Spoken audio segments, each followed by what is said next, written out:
Hear me? And then every child after that, you should get a little bit better, a little bit better, a little more patient, a little more understanding. Um, just a better parent.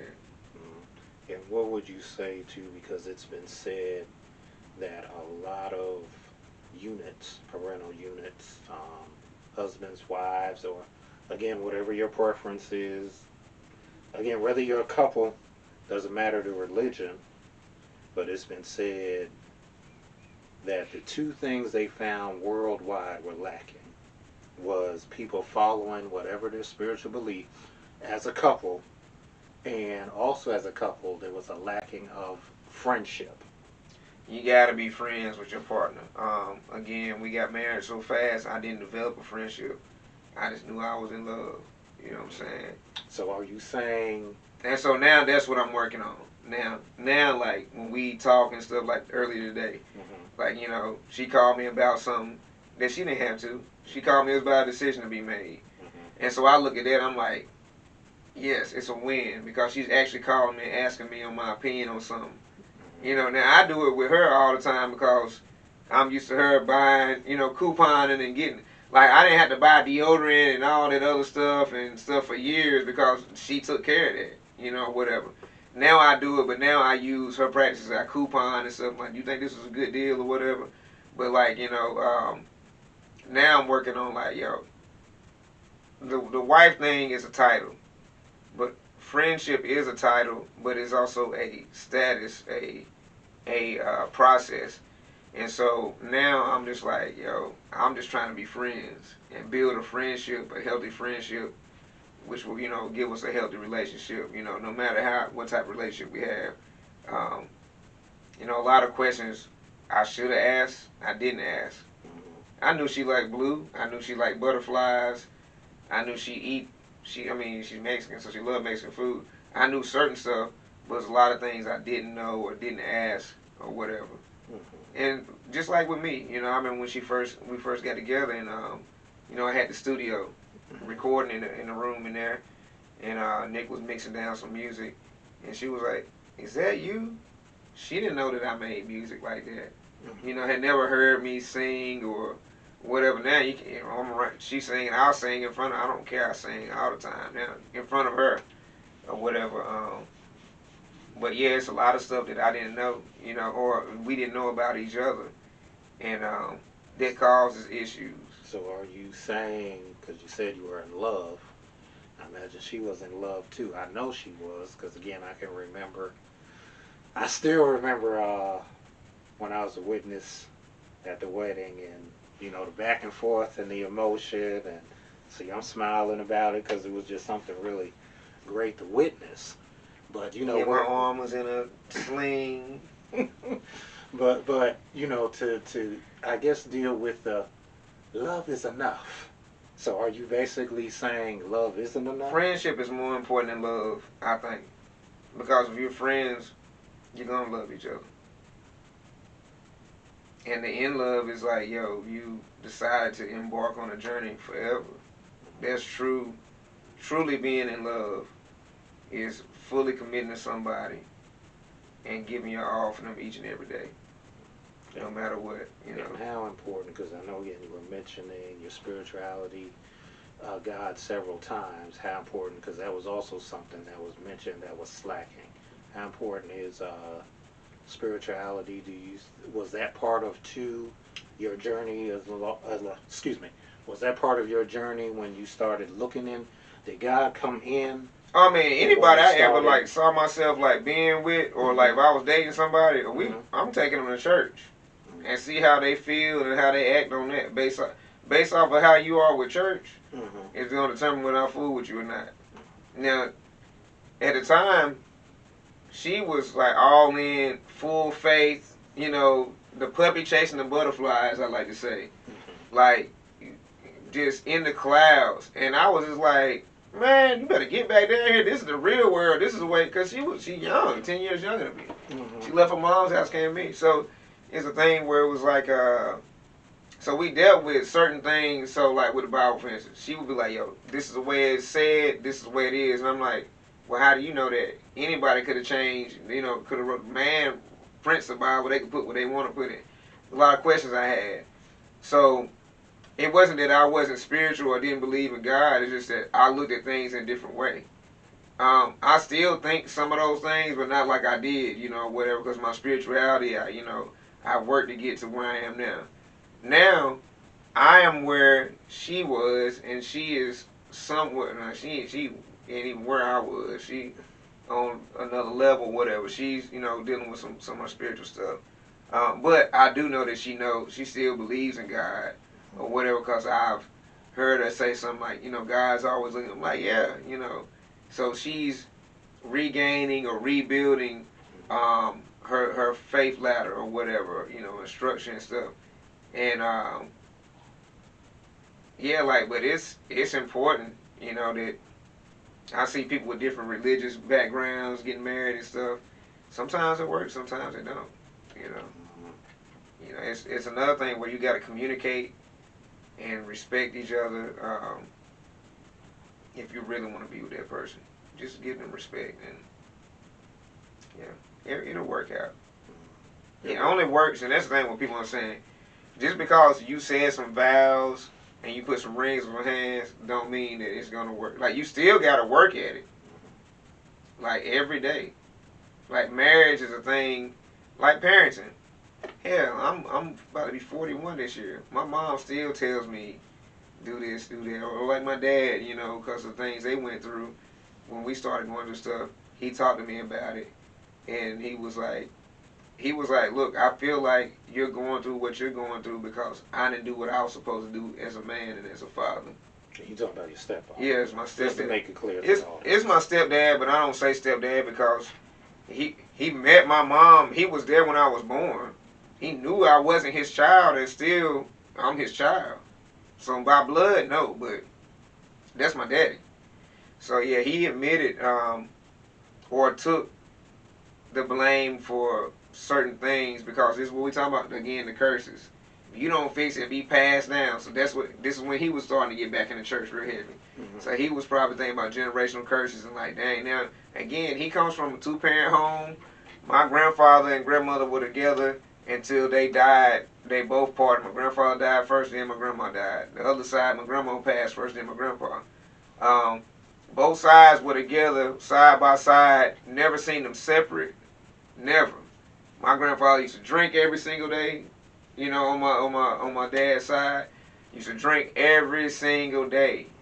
My grandma was a stay-at-home wife, and she still cooked, cleaned every day, and knew that he was gonna drink and probably drink himself to sleep every single day. So she accepted that man for who he was. But he worked. He gave her the entire check. She gave him enough money for beer for 2 weeks or a week or whatever. She gave him a little money for beer.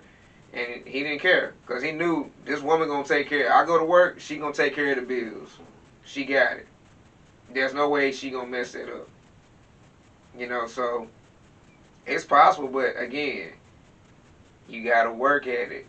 You got to also accept that person for who they truly are. That person also needs to be who they truly are. And if you're having some troubles along the way, whether it's parenthood or marriage, you need to let the other person know, like, look, I'm struggling right now. The other person got to be able to deal with it too. So that's the thing with me, is I stopped communicating certain things because it was bothering her to see me stressed. So I'm like, well, I don't want her stressed, so I started holding it all in. Mm-hmm. And now we're here where we're at. But again, I'm becoming the man I need to be, not just for my kids and my wife, but for me, And how would you respond? Because I've been noticing this again, for men, when tell their stories, a lot of times, whether it's a man or a woman who responds, they'll say you're being whiny. And what would you say to that response? No, I'm not whining. I'm just, for me, like, I want to tell, I'll be open as possible, with regards to her. Now, I would say more stuff if I knew she was cool with it, but I don't want her feeling some type of way if she was to see this. But I feel like me going through what I'm going through and handling it the way I'm handling it is for me to be a testimony to other men that may or are going through what I'm going through or whatever. So people can say whatever they want to say. We got this age of social media, and internet or whatever. So, and hopefully this will reach 1,000 people, 1,000,000 people, or whatever. And hopefully somebody will take something away from this. I know we were talking about fatherhood and kind of got into marriage and family and stuff like that. It's all one. But like you said, it's all one. You know, I don't care what people say about me. You know, and I think that's another thing my wife be all like, well, you just don't care. I don't care. Y'all not paying my bills. Y'all ain't going to work the 8-hour job for me or 9 or 10 hours, however much I work. Y'all not picking up kids from school. You're not getting them up at 5:30. Y'all not coming home and cooking and cleaning. I got dishes in the sink right now that I was about to try to wash before the interview started or whatever. But if it'll get done tonight, it do. If it don't, it's okay. I'll handle it tomorrow. My main concern is making sure my babies get, I just fed them whatever, making sure they get something else good to eat tonight and get some good rest and get prepared for the next day if God blesses them with it. So yeah, I don't care what people say anymore. I don't want people talking bad about me, obviously, but people gonna have their own opinions about you regardless. So we're about to finish up. So with Parenthood, what are your top threes, or maybe fives? Three, you don't have to do five. You just got three. Three is cool, but if you can name five, your top fives or threes in Parenthood that you feel like to have a good relationship with your child. I say number one, starting from birth, patience. Patience is key. They're children, so we teaching them. We teaching them everything. One of my pet peeves is, and both of the girls, Melanie's still doing it, she's 9, about to be 10, is, eating something and wiping their hands on their clothes. They kids. You're going to have to tell kids stuff over and over and over again until one day it'll click, hopefully. So, patience, communication, got to talk to them. Always ask them how their day's going or what did they do today, what they learned. Patience, communication, understanding. Again, they are children, so they're not going to get everything right the first time. They may never get it right, but they're yours, so you got a little bit of the cause. If they're not getting it right, it's partially you because they got your DNA.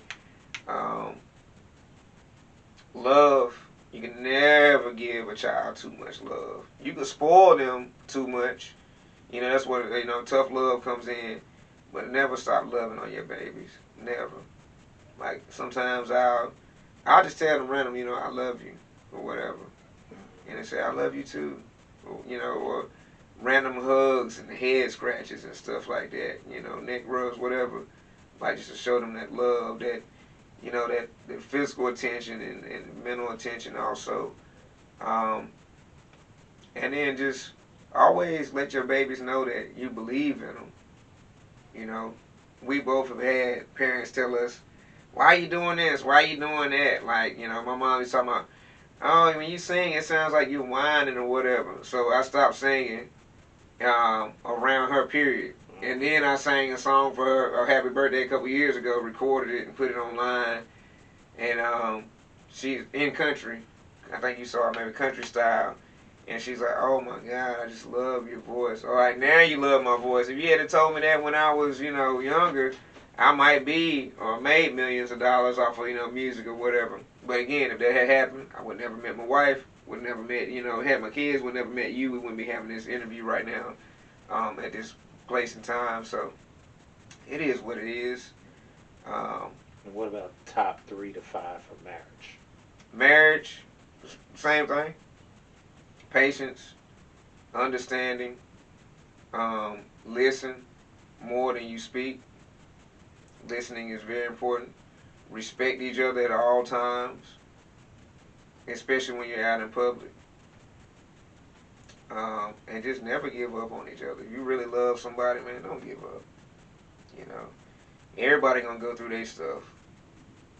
But it's your choice, If somebody being abusive to you, yeah, do what you got to do for you and your safety, especially physical or mental abuse.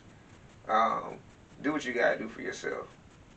But if you have somebody that's really ride or die, that love you, Just be patient with them, you know. Yeah. Well, y'all, that was Two Geeks and a Nerd Productions interviewing my business partner, brother, and friend. Marriage is work too. I'm sorry, it's work. Hardest job ever. Being a parent and being a husband. Yeah. That's cool. Yeah. And, you know, this was very interesting. We're glad you opened up. I think you said a lot of great things. And I think you're really just, the conversation is needed. Is another reason why I wanted to have it. It's needed. We are more than just, as my therapist, we had a conversation one day on men are transactional and looked at sometimes only as transactional. So I might not be saying that right, but it's okay. But y'all know what I mean. So to go beyond, again, being a provider, breaking those cycles, curses, again, whatever y'all want to call them, and definitely taught us a lot. We thank you for sharing. And we're going to close this out, y'all. This is Two Geeks in a Nerd Productions with Black Samurai 001 and Debonair Donnell. Eric Debonair Donnell. Interviewing Eric Debonair Donnell about marriage and fatherhood. And I guess we just close it out with We are the geeks. You are the nerds. But we all the nerdiest. Peace.